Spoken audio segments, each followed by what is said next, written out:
Eu vou até começar sobre a história do Daniel Alves. Hoje é o grande destaque, justamente a notícia de que a Justiça concedeu liberdade provisória a Daniel Alves se ele pagar uma fiança de 5.400.000 reais. O Tribunal de Barcelona aceitou a liberação provisória de Daniel Alves na manhã de hoje, caso ele pague uma fiança de 1 milhão de euros, 5.400.000 na cotação de hoje. A medida proíbe Daniel Alves de se aproximar da vítima a uma distância inferior a 1 quilômetro de sua residência, local de trabalho ou qualquer outro local frequentado por ela. Além disso, ele também não pode se comunicar com ela por qualquer meio ou procedimento até que seja proferida a sentença definitiva. O brasileiro terá seus passaportes brasileiro e espanhol retidos, está proibido de deixar a Espanha.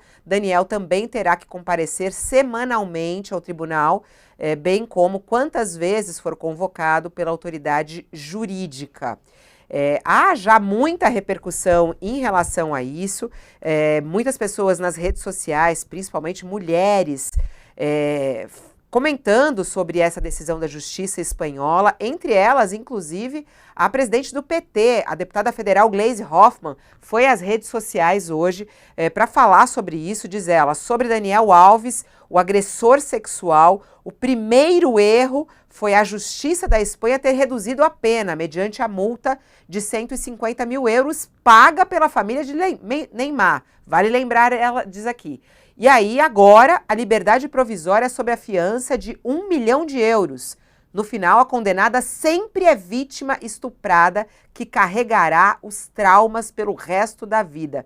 Escreve aqui Gleisi Hoffmann, deputada federal, presidente do PT, revoltante. É como ela opina aqui e analisa essa decisão da Justiça espanhola. A advogada da vítima já se pronunciou, disse que vai recorrer da decisão do Tribunal de Barcelona, que autorizou essa liberdade provisória por meio de pagamento de uma fiança, e diz ela, entre aspas, é um escândalo que libertem uma mulher que sabem que podem conseguir 1 milhão de euros como se fosse nada, diz ela.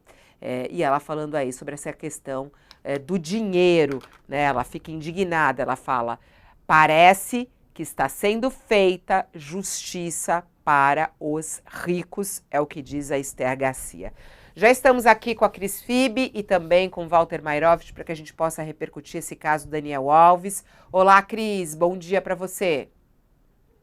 Oi, Fabiola. Oi, Walter. Oi a todas e todos que nos escutam. Tudo bem? Tudo bom, queria começar até antes de a gente analisar desse ponto de vista jurídico com o professor Mairovich, do ponto de vista das mulheres mesmo, né? Trouxe aqui o desabafo da Gleisi Hoffmann. Muitas mulheres estão indo para as redes sociais indignadas com essa notícia de que, porque ele tem dinheiro, muito dinheiro, ou ajuda de quem tem muito dinheiro, ele vai conseguir a liberdade. Liberdade provisória com pagamento de 1 milhão aí, de euros. Como é que você analisa isso, Cris? Fabiola, eu acho, você sabe que eu sempre procuro ser otimista para a gente não ficar completamente frustrada, não esmorecer e não desistir, né? Mas é muito frustrante e não é uma derrota da vítima do Daniel Alves. É uma derrota de todas nós. E não é uma derrota das brasileiras, é uma derrota das espanholas, é uma derrota das mulheres no mundo inteiro. Então, eu também estou acompanhando a repercussão nas redes. Estou vendo muita gente dizer também, né? É uma justiça para os ricos, como a gente estava mostrando aqui, porque 1 milhão é uma, enfim, são dois pães com manteiga para o Daniel Alves. A gente já sabe, já tem notícia dos jornais espanhóis de que ele já acionou o parceiro dele, o Neymar, para ajudar. Ele está fazendo uma vaquinha para providenciar, porque ele tem pressa, ele só quando ele depositar, ele pode ser liberado. Deve passar essa noite ainda na cadeia, porque o prazo de hoje, o prazo comercial ali, já expirou. Então, para ele não significa nada, para a vítima significa muita coisa e para nós todas. Mas sobre esse ponto do dinheiro, né, Fabiola, sim, claro que é um privilegiado, que é muito frustrante que ele seja solto por causa do dinheiro, Mas a verdade é que o crime de violência contra a mulher pune muito pouco pobre, muito pouco rico, porque socialmente a gente liga muito pouco para esse crime, sabe, Fabiola? A gente se importa muito pouco. Eu sempre fico comparando, tentando falar para as pessoas, gente, é como o caso do Robinho, a gente vai falar daqui a pouco que é um estupro coletivo, né? É, se esse cara tivesse assassinado 5 pessoas, ele estaria solto, fazendo churrasco, porque estuprar, que é um crime hediondo, não gera a mesma comoção e a mesma reação.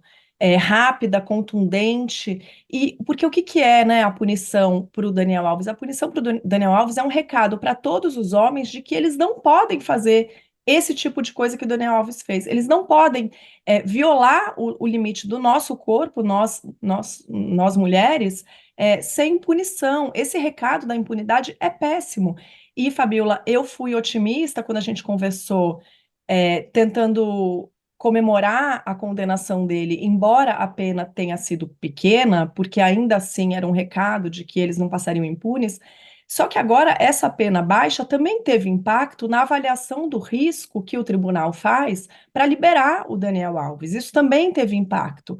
Então, veja, os 150 mil euros que o Neymar emprestou, deu, né, provavelmente para o Daniel Alves, a gente não sabe os detalhes porque o próprio Neymar não se pronuncia sobre isso. Esse dinheiro teve impacto na pena baixa, a pena baixa tem impacto na avaliação de risco, e aí agora o tribunal está dizendo: há risco, veja que eles não descartaram o risco de fuga. Há um certo risco de fuga, mas pegando os passaportes dele e ele tendo que se apresentar semanalmente no tribunal, tudo bem, pode sair. E aí eu queria só acrescentar sobre o Daniel Alves que ele ficou então 14 meses, pode ser liberado amanhã da prisão. Ele ficou 14 meses na cadeia por causa de um estupro e ele está condenado a 4 anos e meio. A gente vai ter que agora esperar provavelmente o trânsito em julgado. Eu estou aqui especulando, porque podem acontecer várias outras coisas. Aqui o professor Walter vai explicar melhor para a gente. Mas a gente pode ter que ficar aguardando o trânsito julgado para este homem voltar à prisão. Enquanto isso, temos uma vítima ali na mesma cidade, vivendo provavelmente com síndrome do pânico, com crises de pânico a qualquer momento que ela possa cruzar eventualmente com o Daniel Alves. Mas, para além disso, eu queria lembrar que eu acho boa essa comoção nossa, nacional, nas redes sociais, só que isso também, Fabiola, passa muito rápido. Isso arrefece rápido demais. Então, eu queria dizer que o Daniel Alves ficou 14 meses na cadeia e a gente tem um outro célebre violador de mulheres aqui no Brasil, João Teixeira de Faria, João de Deus, sobre quem eu escrevi um livro, que foi condenado a quase 5 séculos de prisão.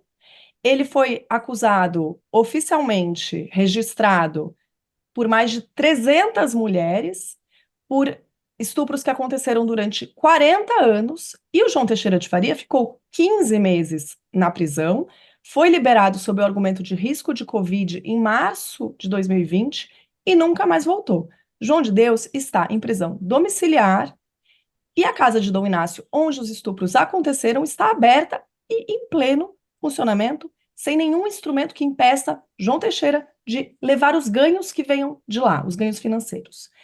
Então, assim, cadê a comoção nacional diante de todos os casos de violência contra a mulher que acontecem todos os dias, todos os dias? A gente sabe o número de mulheres, tem estimativa do IPEA dizendo que um estupro acontece a cada 2 minutos neste país. Então, assim, eu tenho também, não vou citar aqui, porque tem outros violadores soltos sem nem julgamento. Tem violador que é réu, o julgamento está se arrastando, tem violador que nem réu é, tem casos no Brasil, a gente cobre muito bem aqui no UOL. Vou citar então um exemplo, já que vocês insistem, o caso Saul Klein. A gente tem um documentário aqui no UOL, assistam esse documentário. Esse caso está na delegacia, Fabiola. Não aconteceu nada. Saul Klein não é réu, embora ele tenha perdido uma ação movida pelo Ministério Público do Trabalho que o multou por escravidão sexual. A Justiça do Trabalho deu ganho de causa para o Ministério Público do Trabalho. No criminal, não aconteceu nada com o Saul Klein. Ele está aí, solto e Casos impune.